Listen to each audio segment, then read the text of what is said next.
அஸ்ஸலாமு அலைக்கும் வரஹ்மத்துல்லாஹி வபரகாத்துஹு. அல்ஹம்துலில்லாஹ் அஷ்ஹது அல்லா இலாஹா இல்லல்லாஹு வஹ்தஹு லா ஷரீக லஹ் வ அஷ்ஹது அன்ன முஹம்மதன் அப்துஹு வ ரசூலுஹு அம்மா பஅத். எல்லா புகழும் அல்லாஹ்வுக்கே. அவனையே வணங்குகின்றோம், அவரிடமே உதவியும் தேடுகின்றோம். நம்முடைய செயல்களின் தீமைகளை விட்டும் மன இச்சைகளின் கெடுதிகளை விட்டும் அல்லாஹ்விடம் பாதுகாப்பு. அவனை வழிகெடுப்போர் எவரும் இல்லை. யாரை அல்லாஹ் வழிகெட்டின்பால் விட்டுவிட்டானோ அவனை நேர்வழி செலுத்துபவர் எவரும் இல்லை. நிச்சயமாக வணக்கத்திற்குரியவன் அல்லாஹ்வை தவிர யாரும் இல்லை. அவன் தனித்தவன், அவனுக்கு யாரொரு இணையோ துணையோ தேவையும் இல்லை. மேலும் முஹம்மது அல்லாஹ்வின் அடியாரும் அவனுடைய திருத்தூதருமாவார் என சாட்சி பகர்கிறேன். அல்லாஹ்வுடைய பேரருளும் கருணையும் கிருபையும் பெருமானார் முஹம்மது நபி ஸல்லல்லாஹு அலைஹி வஸல்லம் அவர்களின் மீதும் அவர்களுடைய குடும்பத்தினர்கள் மீதும் அவர்களை பின்பற்றி வாழ்ந்த சத்திய சஹாபாக்கள் சஹாபிய பெண்மணிகள் மீதும் சத்தியத்தை இயன்றவரை எந்த விதமான சமரசமின்றி அன்று முதல் இன்று வரை எடுத்துரைத்துக் கொண்டிருக்கிற அந்த நல்லோர்கள் மீதும் இஸ்லாத்தை ஏற்றுக்கொண்டதற்காக இனி ஜும்மா தொழுகையில் கலந்து கொள்ளக்கூடிய வரக்கூடியவர்கள் மீதும் அல்லாஹ்வுடைய பேரருளும் கருணையும் கிருபையும் என்றென்றும் நின்று நிட வேண்டும் என பிரார்த்தனை செய்தவனாக அல்லாஹ் ரப்பல் ஆலமீன் தன்னுடைய திருமறை குர்ஆனில் கூறுகிறான், நம்பிக்கை கொண்டோரே, நீங்கள் அல்லாஹ்வை அஞ்ச வேண்டிய முறைப்படி அஞ்சுங்கள் என்று சொல்லிவிட்டு அடுத்ததாக கூறுகிறார், நீங்கள் முஸ்லீம்களாகவே தவிர மரணிக்காதீர்கள். இந்த உலகத்தில் நாம் அல்லாஹ்வை அஞ்சுகிறோம் என்று சொல்கிறோம், நம்புகிறோம் என்று சொல்கிறோம். ஆனாலும் அவனை அஞ்ச வேண்டிய முறைப்படி அஞ்சுகிறோமா என்பதை பற்றி தான் அல்லாஹ் சொல்றான். நீங்கள் அல்லாஹ்வை அஞ்ச வேண்டிய முறைப்படி அஞ்சுங்கள் என்று சொல்லிவிட்டு முஸ்லிம்களாகவே தவிர மரணிக்காதீர்கள். அப்ப இதற்கு விளக்கத்தை அல்லாஹ்வுடைய தூதர் சொல்றாங்க. திருமறை குர்ஆனிலும் சொல்றார், அல்லாஹ்வுடைய தூதரும் சொல்றாங்க. என்ன சொல்றாங்க? செய்திகளில் உண்மையானது அல்லாஹ்வுடைய வேதம் என்று சொன்னாங்க. காரியங்களில் சிறந்தது எனது வழிமுறை என்று சொன்னாங்க. காரியங்களில் மிக கெட்டது மார்க்கம் என்ற பெயரில் புதிதாக உருவாக்கப்படக்கூடியவைகள். அப்படி உருவாக்கப்பட்ட காரியங்கள் ஒவ்வொன்றும் நிராகரிக்கப்படக்கூடிய செயலாகும். அப்படி நிராகரிக்கப்பட்ட செயல்கள் ஒவ்வொன்றும் வழிகேடாகும். வழிகேடுகள் முதல் விளக்கம். இந்த இரண்டையும் இயன்றவரை நீங்கள் கடைபிடிப்பீர்களானால் அல்லாஹ்வை அஞ்சுகிறீர்கள் என்று அர்த்தமாகிவிடும். எனவே நம்முடைய வாழ்க்கையை நீங்கள் எப்பொழுது இஸ்லாமிய நெறியின்பால் இஸ்லாத்தை ஏற்றுக்கொண்டு நடக்கிறீர்களோ இந்த இரண்டுக்கு உட்பட்டுதான் உங்களுடைய வாழ்வும் மரணம் இருக்க வேண்டும். அப்படிப்பட்ட வாழ்க்கை வாழக்கூடிய ஒரு பாக்கியத்தை அல்லாஹ் ரப்பல் ஆலமீன் நம் அனைவருக்கும் தந்தருள்வானாக. அதோடு நம்முடைய பாவங்களையும் நம்முடைய பெற்றோர்களையும் பாவங்களையும் மன்னித்து நாளை மறுமையிலே சுவர்க்கத்தில் நுழைய செய்ய வேண்டும் என பிரார்த்தனை செய்தவனாக என்னுடைய ஜும்மா உரைக்கும் நான் நுழைகிறேன். ஜும்மாவின் தலைப்பாக நன்மையை ஏவி தீமையை தடுக்கும் பள்ளிவாசல். இந்த பள்ளிவாசலை பற்றி நாம் எல்லாம் என்ன நினைக்கிறோம் என்றால், எப்படி பொதுவான ஒரு ஒத்துப்பட்ட கருத்து எப்படி இருக்குதுன்னா, பள்ளிவாசல் என்பது ஒரு 5 நேர தொழுகையை தொழுவதற்காக கட்டப்படுவது. பள்ளிவாசல் என்பதை எப்படி நாம நினைக்கிறோம்னா, வந்தமா தொழுதமா போய்கிட்டே இருக்கிறோம். அப்ப இந்த பள்ளிவாசலை பற்றி பெரும்பாலானவர்கள் அறிந்தது கிடையாது.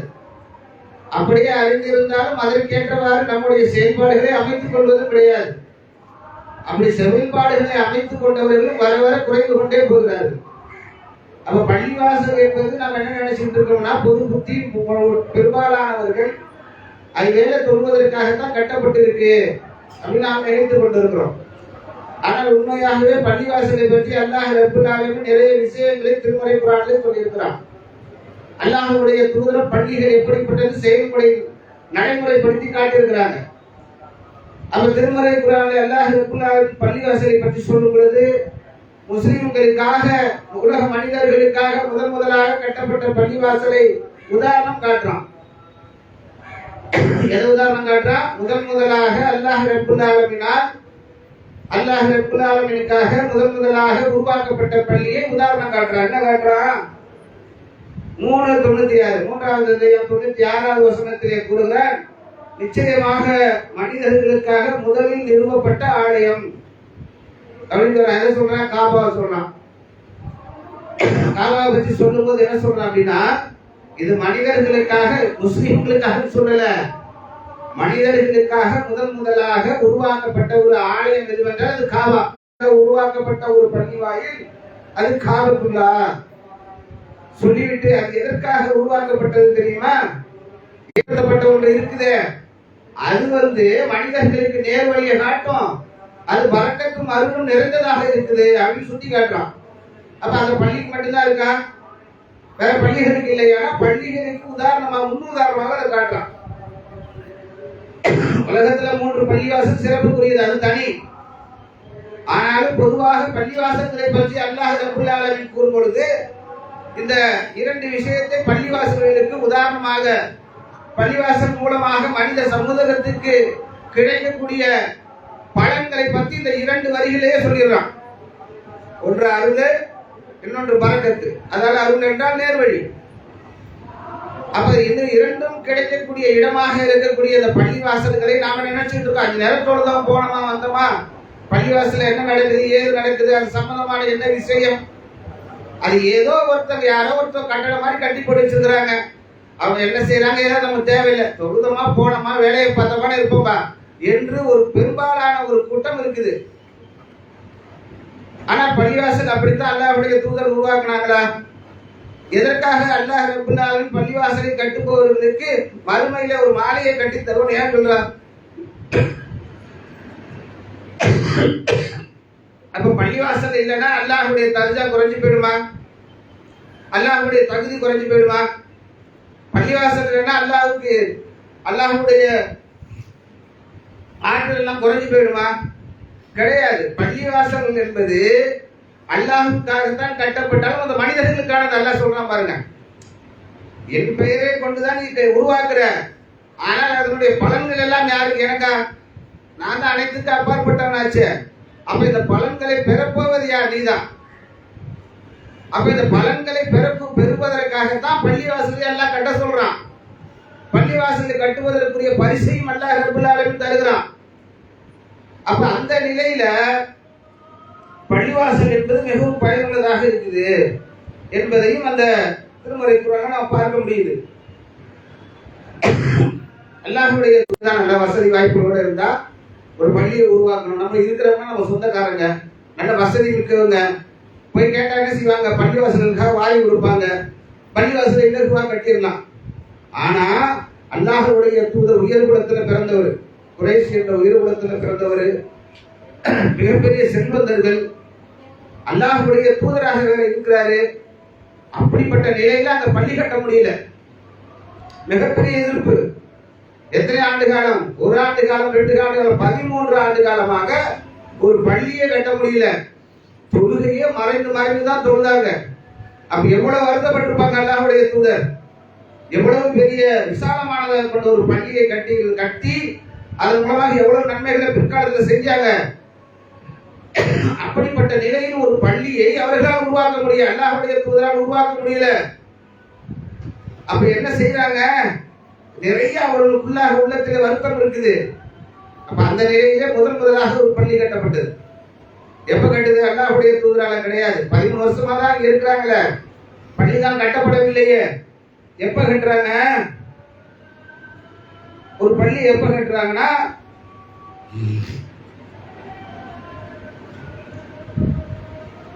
அஸத் பின் சுரைரா என்ற சஹாபாக்களின் வழியாக ஒரு பள்ளியை கட்டுறாங்க. இது எதுல பதிவு செய்யப்பட்டிருக்கு என்றால் புகாரிலே பதிவு செய்யப்பட்ட ஹதீஸாக இருக்குது.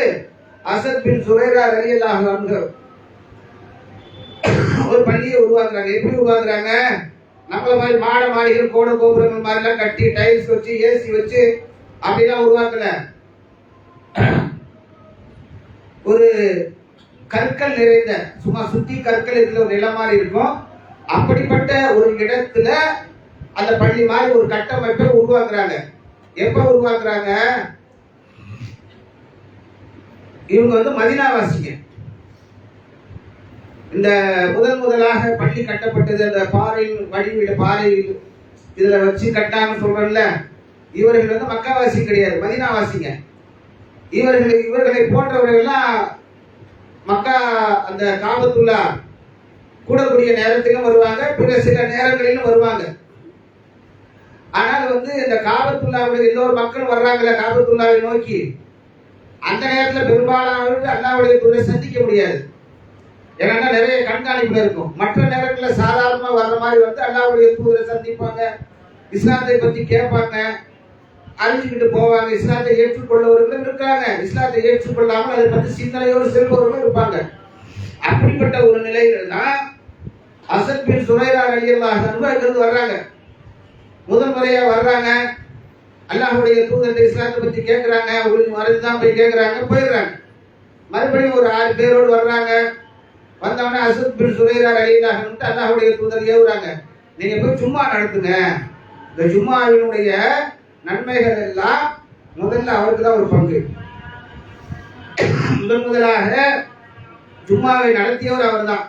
இஸ்லாம் மீண்டும் புதுப்பித்த பிறகு அல்லாஹ்வுடைய தூதருக்கு முன்பாக முதல் ஜும்மாவை அசத் பின் சுரைரா ரலியல்லாஹு அன்ஹு தான் என்ன செய்யறாங்க, மதீனாவுல போய் நடத்துறாங்க. மதீனாவுல போய் எங்க நடத்துறாங்கன்னா பனு பயாலா என்ற கூட்டத்திற்கு சொந்தமான ஒரு கூடாங்கற்கள் நிறைந்த இடத்துல நடத்துறாங்க.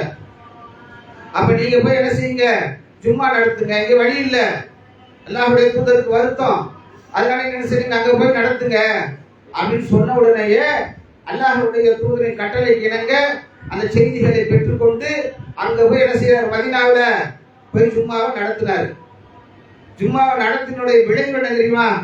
13 வருடமாக மக்காவிலே மிக இன்னல்கள் பட்டிருந்த அல்லாஹ்வுடைய தூதர்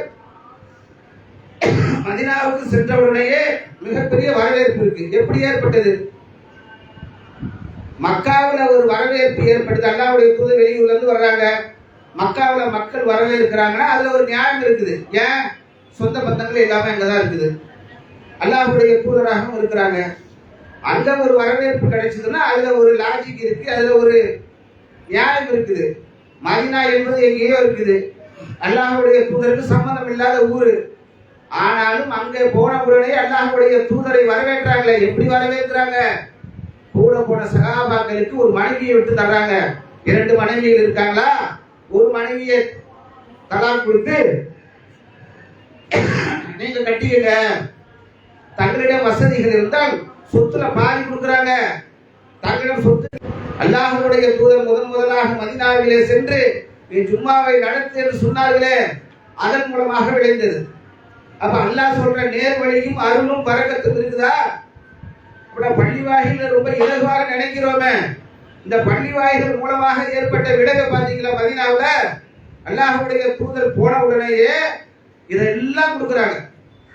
அதற்கடுத்த உயிரை கொடுக்கக்கூடிய கூட்டம் அங்கே உருவாகுது. அல்லாஹ்வுடைய தூதரை தொட முடியல.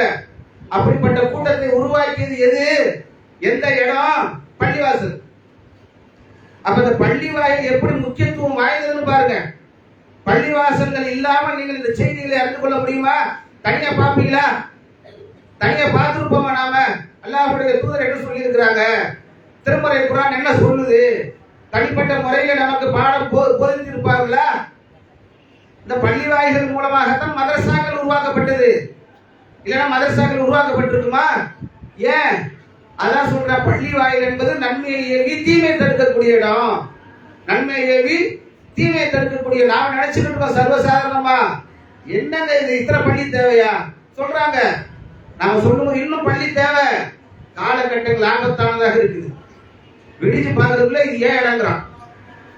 பள்ளி இருக்கு, ஒரு மகளா அந்த பெரிய மகளா போதாதா? இத்தனை மகளாக்களை பிரிச்சுடுறீங்களே, இந்த மகளாக்கள் பிரிக்கிற விஷயமா? ஆட்களை பிரிவினை ஏற்படுத்தக்கூடிய விஷயமா? நன்மையை தீமை தடுப்பதற்கு உண்டான இடங்கள் இது. இதன் மூலமாக முஸ்லிம்களுக்கு மட்டும் நன்மையா? பிற மக்களுக்கு நன்மை இல்லையா? நாம் பேரிடர் காலங்களிலே நன்மைகளை செய்கிறோம். எதன் மூலமாக விளைந்தது? இதற்கு முன்பாக பள்ளி இருந்துச்சு. இந்த களத்துல இறங்கி பணி செஞ்சிருப்போமா? கொரோனா கால கட்டங்களிலே உயிரை பணயம் வைத்து களத்துல இறங்கணுமே, எது சொல்லி தந்துச்சு? பள்ளிதான். பள்ளியின் மூலமாக அறிவுறுத்தப்பட்ட நற்செய்தி, பள்ளியின் மூலமாக ஏவப்பட்ட நன்மை, பள்ளியின் மூலமாக ஏற்பட்ட செயல், இதன் மூலமாக தான் நம்ம களத்துல போய் இறங்கணும் தானே. நம்ம வயசுல இதற்கு முன்பாக ஒரு 30 வருஷத்துக்கு முன்னாடி இது போன்ற ஒரு நன்மையான காரியங்களை பொதுமக்கள் மத்தியில் நாம் செய்திருப்போமா? நினைச்சிருப்போம்.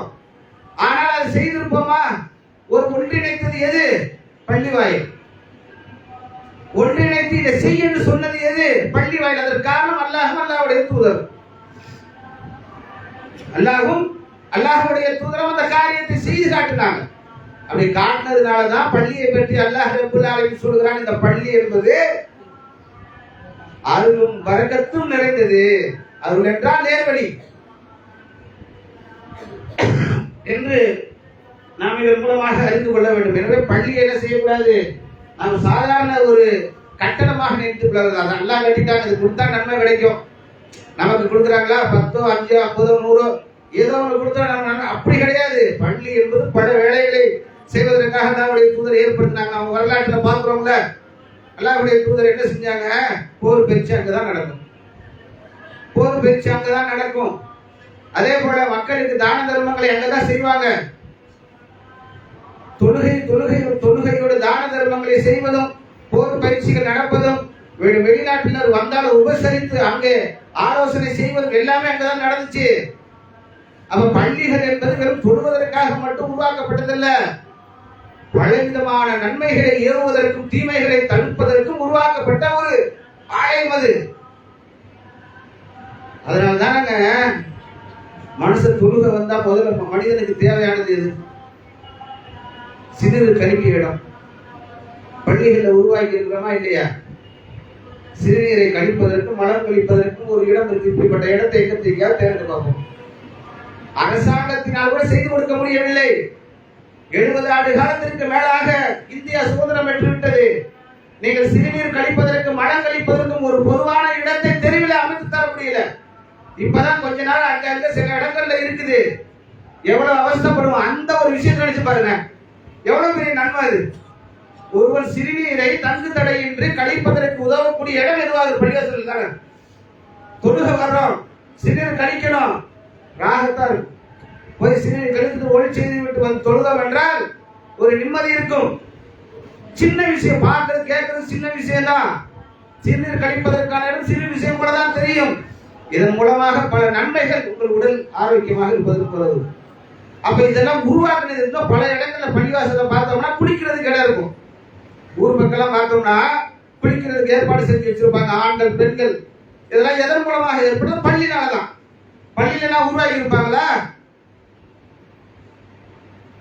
உருவாக்கி இருக்குமா? முடியாது. காரணம் என்னவென்றால் பள்ளியில தான் உங்களுக்கு தேவையான அத்துணை நல் விஷயங்களும் கிடைப்பதற்குரிய ஒரு சேர்ந்த இடமாக இருக்கிறது. பஜார்ல போய் நன்மை கிடைக்குமா? ஒரு பஜார் மக்கள் கூடக்கூடிய பஜார் இருக்கு. அங்கே அவருக்கு நன்மைகள் விளையக்கூடிய ஏதாவது விஷயம் கிடைக்குமா? உலக விஷயம் தான் கிடைக்கும். அப்ப உலகமும் மறுமையும் சேர்ந்து கிடைக்கக்கூடிய ஒரே இடம் பள்ளி. அந்த பள்ளியின் மூலமாகத்தான் இவ்வளவு நன்மைகளை ஏறி தீமைகளை கற்றுக் கொண்டிருக்கிறோம். எனவே பள்ளியை என்ன செய்யக்கூடாது? வெறும் தொழுவிடமாக நினைத்துக் கொண்டு ஏதோ தொழுதோமா போனாமா என்று கண்காணிக்காமல் இருந்து விடாதீங்க. அல்லாஹ்வுடைய தூதர் ஒரு முறை தொழுதுட்டு ஒரு பெண்மணி, சுத்தம் செய்யக்கூடிய பெண்மணி எப்படி இருந்திருக்காங்க பாருங்க. எப்படி இருந்திருக்காங்க? அல்லாஹ்வுடைய தூதர் ஒரு சுத்தம் செய்யக்கூடிய பெண்மணி வரல. அன்னைக்கு எங்க அவங்க கேட்கிறாங்க? அவங்களுக்கு தேவையில்லை. மிகப்பெரிய சக்கரவர்த்தி அல்லாஹ்வுடைய தூதர், அவங்களுக்கு உயிரை கொடுக்கக்கூடிய பல சகாபாக்கள் உயிர் இருக்கிறாங்க. அப்படிப்பட்டவர் கேட்கிறாரு, அந்த பெண்மணி என்ன கேட்கிறாங்க? அவங்க இறந்துட்டாங்களா? அல்லாஹ்வுடைய தூதர்கிட்ட சொல்லல, அடக்கம் பண்ணிட்டாங்க. உடனே அல்லாஹ்வுடைய தூதர் சொல்றாங்க, அவங்களுடைய மையத்தை அடக்க இடத்தை காட்டுங்க, நான் போய் தொழணும். அவங்களுக்காக தொழுது பாவம் பண்ணிட்டு இருக்கிறாங்க. அப்ப எவ்வளவு கண்ணும் கருத்துமாக ஒரு பள்ளியை அவங்க நிர்வாகம் செஞ்சிருக்காங்க பாருங்க. அப்ப நிர்வாகிப்பது கூட எப்படி ஒரு வழிமுறையை காட்டுறாங்க பாருங்க. அப்ப அப்படிப்பட்ட ஒரு நிலை உருவாக்கக்கூடிய இடம் பள்ளி. இன்னொரு செய்திய, நஜாத் பகுதியில் குதிரை படை ஒன்றை அனுப்புறாங்க. அல்லாஹ்வுடைய தூதர் நஜாத் பகுதிக்கு குதிரை படை ஒன்றை அனுப்பி பனு ஹனீஃபா குலத்தை சேர்ந்த சும்மா பின் உசான் அவங்கள கைது செஞ்சு கூட்டிட்டு வர்றாங்க. கைது செஞ்சு கூட்டிட்டு வந்து பள்ளிவாசல் தூண்ல கட்டி போட்டுறாங்க. பள்ளிவாசல் தூண்ல கட்டி போட்டா அவங்களுக்கு தேவையான உணவு அதெல்லாம் வந்துடும். மறுபடியும் உணவெல்லாம் கொடுத்து மறுபடியும் கட்டி போட்டுருவாங்க. எல்லாருடைய தூதர் வந்து தொழுக வைப்பாங்க, இவங்களும் தொழுவாங்க. இவர் பார்க்கிறாரு, இவர் என்ன நினைச்சுக்கிட்டு இருக்காரு, அதுக்கு முன்பாக முகமதை அவருக்கு பிடிக்காது, முகமது கூறக்கூடிய மார்க்கத்தை பிடிக்காது, முகமது இருக்கக்கூடிய இடத்தை பிடிக்காது, அவர் என்ன இடத்துல அந்த இடத்தையும் பிடிக்காது, மதினாவையும் பிடிக்காது. அவர் என்ன அவர் என்னவெல்லாம் செய்கிறார், எதையெல்லாம் நேர்றாரு, அதெல்லாம் சுத்தமாக இருக்கக்கூடியவர். இவர் யாரு, இவர் எப்படிப்பட்டவர்னா சும்மாவா எப்படிப்பட்டவர்னா அல்லாஹ்வுடைய தூதர் எதையெல்லாம் செய்கிறாங்களோ அதையெல்லாம் மாறு செய்யக்கூடியவர், மாறாக செய்ய வேண்டும், எதிராக நடக்க வேண்டும் என்று ஒரு எண்ணம் கொள்பவர். அப்படிப்பட்டவர் ஏதோ ஒரு விஷயத்துக்காக அல்லாஹ்வுடைய தூதர் பிடிச்சிட்டு கொண்டு வந்து தூண்ல கட்டி போட்டுறாங்க. அவர் இருக்கிறாரு, அவருக்கு தேவையான உணவுகள் அடிப்படை தேவை நிறைவேற்றப்படுகிறது. முடிந்த உடனே தூண்ல கட்டி போட்டு போயிடுவாங்க. வர்றவங்க சொல்லுவாங்க, போவாங்க அப்படின்னு நினைச்சிட்டு இருக்காரு. இவங்க என்ன நினைச்சிட்டு இருக்காருன்னா தவறாகவே நினைச்சிருக்காரு, தவறான போதனை போதிக்கிறார். இப்ப நினைக்கிறாங்களே மதரசாக்கள் தீவிரவாதத்தை போதிக்கிறது, பள்ளிவாசல்களை குண்டு வைப்பதை ஊக்குவிக்கிறது சொல்றாங்கல்ல, பிரச்சாரம் செய்யறாங்கல்ல, அது போன்ற எண்ணத்தை கொண்டவர் சுமாமா. அவர் அப்படி எண்ணத்தை கொண்டவராக இருந்த பொழுது அவரை பள்ளியில கட்டி போட்டு வச்சிருக்காங்க. ஒரு அரசர் என்ற முறையில் அவர் ஏதோ கட்டுப்பட மறுக்கிறாரு, கொண்டு வந்து போட்டுறாங்க. அதுக்கு காரணம் இருக்கு, பெரிய ஹதீஸ். அப்ப இவர் பார்க்கிறாரு, இவர் நினைச்சிட்டு இருந்தது என்ன, மோசமான ஆளு, ஆர்எஸ்எஸ் கார சித்தாந்தம் கொண்டவர் நினைக்கிறாங்கல்ல, அது மாதிரி நினைச்சு இவர் பார்க்கிறாரு. அவங்க வாட்டுக்கு வர்றாங்க, அல்லாஹ் பத்தி பேசுறாங்க, நன்மைகளை ஏவுறாங்க, தீமைகளை தடுக்கிறாங்க, அதை பத்தியான பேச்சு தான் இங்க ஓடிக்கிட்டு இருக்கு. இவருக்கு ஆச்சரியம் தாங்க முடியல. ஒரு கட்டத்துக்கு மேல அல்லாஹ்வுடைய தூதர் வந்து கேட்கிறாங்க, சும்மாவாவே நீ என்ன கருதுற, நீ ரொம்ப தொல்லை கொடுத்துட்டு இருக்க, நீ என்னதான் நினைச்சுட்டு இருக்க அப்படின்னு கேட்கிறாங்க. அப்ப அல்லாஹ்வுடைய தூதர் அவர் சொல்றாரு, நான் நல்லதையே கருதுகிறேன். முகமதே, நீங்கள் என்னை கொன்றால் ரத்த பழி வாங்க வேண்டிய ஒருவனே கொண்டீர்கள், நீ கொண்டுட்டீங்க, கொள்ள தகுதியானவன் தான். என்னை நீங்கள் கொன்றீர்கள் என்றால் நான் அதற்கு தகுதியானவன் தான். அதே நேரத்தில் நீங்கள் உபகாரம் செய்தால் நன்றி செய்யக்கூடிய ஒருவனுக்கே உபகாரம் செய்கிறீர்கள். நான் நல்லவனாய் அதை பார்க்கிறாரு. சுமாமாவை என்ன கருதுற, இதனால வந்துருக்க என்னதான் நீ நினைச்சுட்டு இருக்க மனசுல அப்படின்னு கேட்கும் போது, நான் நல்லதான் நினைச்சுட்டு இருக்கேன். என்னை நீங்கள் கொன்றாலும் அதற்கு தகுதியானவன் தான், என்னை நீங்கள் விடுவித்தாலும் அதற்கு உபகாரம் செய்ய தயாராக இருக்கிறேன், ஏனென்றால் நான் நல்லதையே நாடுகிறேன் என்று சொல்றான். சொல்லி முடிச்சோட மீண்டும் அந்த சுமாமாவை என்ன கருதுற மறுபடியும் அல்லாஹ்வுடைய தூதர் கேட்கிறாங்க. உடனே அல்லாஹ்வுடைய தூதர்கிட்ட, நான் ஏற்கனவே தங்கள் சொன்னதை தான் கருதுறேன், நான் ஏற்கனவே சொன்ன, அதாவது கேட்டுட்டு போயிட்டாங்க. மறுபடியும் வந்து கேட்கிறாங்க, மறுபடியும் போயிட்டாங்க. மறுபடியும் வந்து கேட்கிற போது என்ன சொல்றாங்க, நீங்க நான் முதல்ல சொன்னேன்ல, நான் இதற்கு முன்பாக சொன்னேன்ல, அதைத்தான் இப்பவும் கருதுறேன், அதைத்தான் இப்பவும் நினைச்சிட்டு இருக்கேன், என்னை எந்த மாற்றங்களும் கிடையாது, நான் நன்மையை தான் நாடக்கூடியவனாக இருக்கிறேன். ஒரு மனமாற்றம் ஏற்படுது சுமாமாவுக்கு. உடனே என்ன செய்யறாங்க அப்படின்னா, அல்லாஹ்வுடைய குதிரை கட்ட அவுத்து விட்டுருங்க. இதுக்கு மேல வச்சுட்டு என்ன பிரயோஜனம்? அவர் தான் சொல்றாரு, நான் நன்மையை தான் நாடுறேன், தீமையை நாடல, நான் மாறிட்டேன், என் மனம் திரும்பி விட்டது சொல்றாரு. அவரை எதுக்கு செஞ்சீங்க, அவுத்து விடுங்கன்றாங்க. உடனே அல்லாஹ்வுடைய தூதர் சொன்ன கட்டளை கிணங்க அவுத்து விட்டுறாங்க. சுமாமாவை அவுத்து விட்டவன போறாரு விறுவிறுன்னு. பேரிச்சம்பழ தோட்டத்தில் இருக்கிற ஆறுல குடிக்கிறாரு. குளிச்சுட்டு வந்து சொல்றாரு, லா இலாஹ இல்லல்லாஹ் முஹம்மது ரசூலுல்லாஹ் என்று கலிமாவை முன்மொழிந்து இஸ்லாத்தை ஏற்றுக்கொள்கிறார். பள்ளிவாசலை பற்றி நாம் சர்வசாதாரண நினைச்சிட்டு இருக்கிறோமே, நிறைய சம்பவங்கள் இருக்கு. இந்த ஒரு சம்பவம் என்ன செஞ்சாங்க, ஒண்ணுமே செய்யல. அவரை கைது செய்ய தகுதியானவர், கைது செய்துட்டு வந்தாங்க. ஒரு அரசர் என்ற அடிப்படையில் அழைத்து வந்து என்ன செஞ்சாங்க, கட்டி போட்டாங்க, உணவை கொடுத்தாங்க, அவ்வளவுதான், வேற எதுவுமே செய்யல. அவர்கிட்ட போய் போதனை எல்லாம் சொல்லல, நீ இஸ்லாத்தை ஏற்றுக்கொள், அல்லாஹ் எப்படிப்பட்டவன் தெரியுமா, நான் எப்படிப்பட்ட ஆள் தெரியுமா, முஸ்லீம்களை எப்படி, இதெல்லாம் சொல்லவே இல்லை. கட்டி போட்டாங்க, உணவு கொடுத்தாங்க, அவங்க அவங்க வேலையை பார்த்தாங்க. 5 நேரம் தொழுகிறாங்க, எப்பவும் போல பேசினாங்க. எப்பவும் என்ன பேசுறாங்க? இங்க வியாபாரத்தை பற்றி பேசியிருப்பாங்களா? உற்றார் உறவினர்களை கோல் சொல்லியிருப்பாங்களா? இல்ல, சத்தியத்தை பேசியிருப்பாங்க. பள்ளிவாசல்ல கூடாதான நம்ம அறியாமே பேசுறோமா இல்லையா? நம்மை அறியாமே அல்லாஹ்வை பற்றி அல்லாஹ்வுடைய தூதரை பற்றி பள்ளிகளிலே பேசுகிறோமா இல்லையா? வெளியே நின்னா பேச மாட்டோம். ஏன்? அதான் சொல்றான் அல்லாஹ், நேர்வழியையும் பரக்கத்தையும் தரக்கூடிய இடம். அப்ப அப்படித்தான் பேசினாங்க. மனம் மாறினார், இஸ்லாத்தை ஏற்றுக்கொண்டார். எவ்வளவு பெரிய ஒரு அருளையும் பரக்கத்தையும் நேர்வழியும் தரக்கூடிய இடமாக இருக்கிறது இந்த பள்ளியில. பல நேரங்களில் நிர்வாகம் நடத்தவே முடியல. அவங்க பார்த்துக்குவாங்க என்ற அடிப்படையில் தான் பல பள்ளிகள் மிகவும் கடினமான சூழலில் நடந்து கொண்டிருக்கு. எனவே அப்படிப்பட்ட பள்ளிகளை நாம் கண்காணிக்கக்கூடிய இடத்தில் இருக்கிறோம். ஏன்னா நாம தான் அதுக்குரிய பொருளாதார உதவி செய்ய முடியும் என்பதை கூறிக்கொண்டு என்னுடைய முதல் உரையை முடிக்கிறேன். அஸ்ஸலாமு அலைக்கும் வரஹ்மத்துல்லாஹி வபரகாத்துஹு.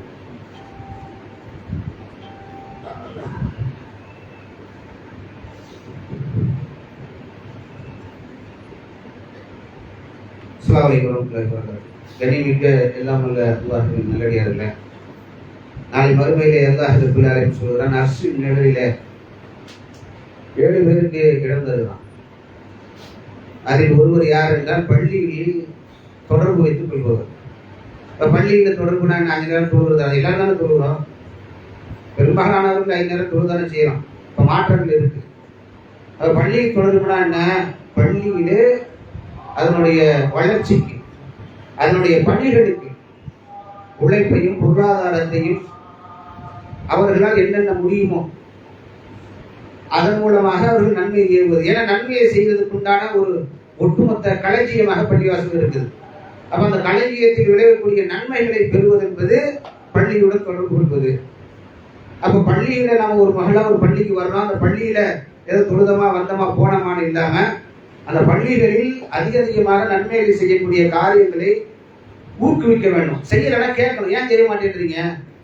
வெறும் 5 நேரம் தொழுகை மட்டும் தொழுகிறீங்களா? மற்றபடி ரத்த தானம் பண்ணலாம், ஒரு இஸ்லாம் ஒரு எளிய மார்க்கு நடத்தலாம், இஸ்லாம் ஒரு இனிய மார்க்கு நடத்தலாம், மக்களுக்கு ஏதேனும் வேலைகளுக்கு ஏதாவது மாசத்துல எதனா உதவி செய்யலாம், பள்ளிகளில் அதிகப்படியான பிள்ளைகளை இஸ்லாமிய கல்வி கற்றுக் கொடுக்கலாம். இப்படி வரக்கூடியவர்கள் ஊக்கப்படுத்தணும். அப்படி ஊக்கப்படுத்தி நிர்வாகம் செய்யவில்லை என்றால் அந்த நிர்வாகத்தை நாம் கேள்வி கேட்கக்கூடியவர்களாக இருக்கணும். அதுதான் பள்ளிகளுடன் தொடர்பு கொள்வது. நன்மையை ஏறி தீமை தடுப்பது. நன்மையை ஏறி தீமை தடுப்பது பள்ளியில் உள்ள இமாம்களுக்கு மட்டும் வேலை கிடையாது. தொழுகை வைக்கிறது மட்டும் தொழுகை வைக்கிற இமாம்களுக்கு அந்த வேலை கிடையாது. பள்ளியிலே வரக்கூடியவர்களுக்கும் அந்த கடமை இருக்கிறதா தான் நன்மை ஏறி தீமை தடுக்கக்கூடிய இடமாகவும் அருளாகவும் பரக்கத்தாகவும் இருக்கிறது அல்லாஹ் சொல்றான். அப்ப அப்படிப்பட்ட நிலையில் இருக்கக்கூடிய இந்த மஹல்லாவில் இருக்கக்கூடிய இந்த பள்ளி மிகவும் பொருளாதார சிக்கல் இருக்குது. இன்னும் இதனுடைய கடனை இன்னும் அடையல. இந்த கடன் தொடர்ந்து என்ன செய்யுதுன்னா நாட்கள் கடந்து கொண்டே போகுது. வாங்கக்கூடியவர் மிக சிரமத்துக்குள்ளானவராக இருக்கிறார், வாங்கியவரும் கொடுப்பதற்குரிய மிக கடினமான சூழ்நிலை இருக்கிறது. எனவே இங்கு வரக்கூடிய சகோதரர்கள் அது சம்பந்தமாக என்ன ஏது விசாரித்து தங்களால் இயன்ற பொருளாதார உதவியை தந்தீர்கள் என்றால் இன்னும் பல பணிகளை செய்வதற்கு ஒரு ஊக்கமா இருக்கும். ஏன்னா பொருளாதார உடலமைப்புகளும் தேவை, பொருளாதாரமும் மிக மிக அவசியமாக இருக்குது. ஏன்னா வாடகை இருக்குது, இமாம் சம்பளம் இருக்குது, இப்போ நாங்கள் வரணும், போக்குவரத்து செலவுகள் இருக்குது. இன்னும் பல அந்த மதரசாக்கள் பிள்ளைகள் அதிகமான பேர் படிக்கிறாங்க. அவர்களுக்கு இடையில அவங்க இன்னும் டீச்சர்ஸ் தேவைப்படுது. ஏன்னா பிள்ளைகள் அதிகமாக சேர்க்க தயங்குறது காரணம் என்னன்னா மதரசாக்களில் கல்வி கற்றுக் கொடுப்பதுக்கு ஒரு ஆலிமா தான் இருக்கிறாங்க. இப்போ இன்னொரு ஆலிமா போட்டால் இன்னும் நிறைய பிள்ளைகளை சேர்க்கலாம். இதுக்கு முக்கிய காரணம் வலியுறுத்துகிறோம் என்றால் ஏகத்துவத்தின் அடிப்படையில் ஒரு மதரசா அமைவது என்பது ரொம்ப கடினம், அதை நடத்துவது என்பது அதை விட கடினம். அப்ப அந்த ஏகத்துவத்தை அறிந்த, ஏகத்துவத்தின் சுவையை அறிந்த நம்ம ஏகத்துவவாதிகள் தான் அது சம்பந்தமாக என்ன செய்யணும், பொருளாதார உதவியை அளிக்கணும். அப்படிப்பட்ட பொருளாதார உதவி அளிப்பதன் மூலமாக இந்த பள்ளியில் விளையக்கூடிய, இந்த பள்ளியில் நாம் விதை போடக்கூடிய அந்த நன்மைகள் பன்மடங்கு பெருகி நமக்கு அது நன்மையை தந்து நாளை மறுமையிலே சுவனத்திலே நமக்கான இடத்தை தேர்வு செய்யும் என்பதை மட்டும் இன்று உங்களுக்கு நினைவூட்டிக் கொண்டு ஜும்மா உரையை இத்துடன் நிறைவு செய்கிறேன். வாஹத்தவானா அல்ஹம்துலில்லாஹி ரப்பில் ஆலமீன். அஸ்ஸலாமு அலைக்கும் வரஹ்மத்துல்லாஹி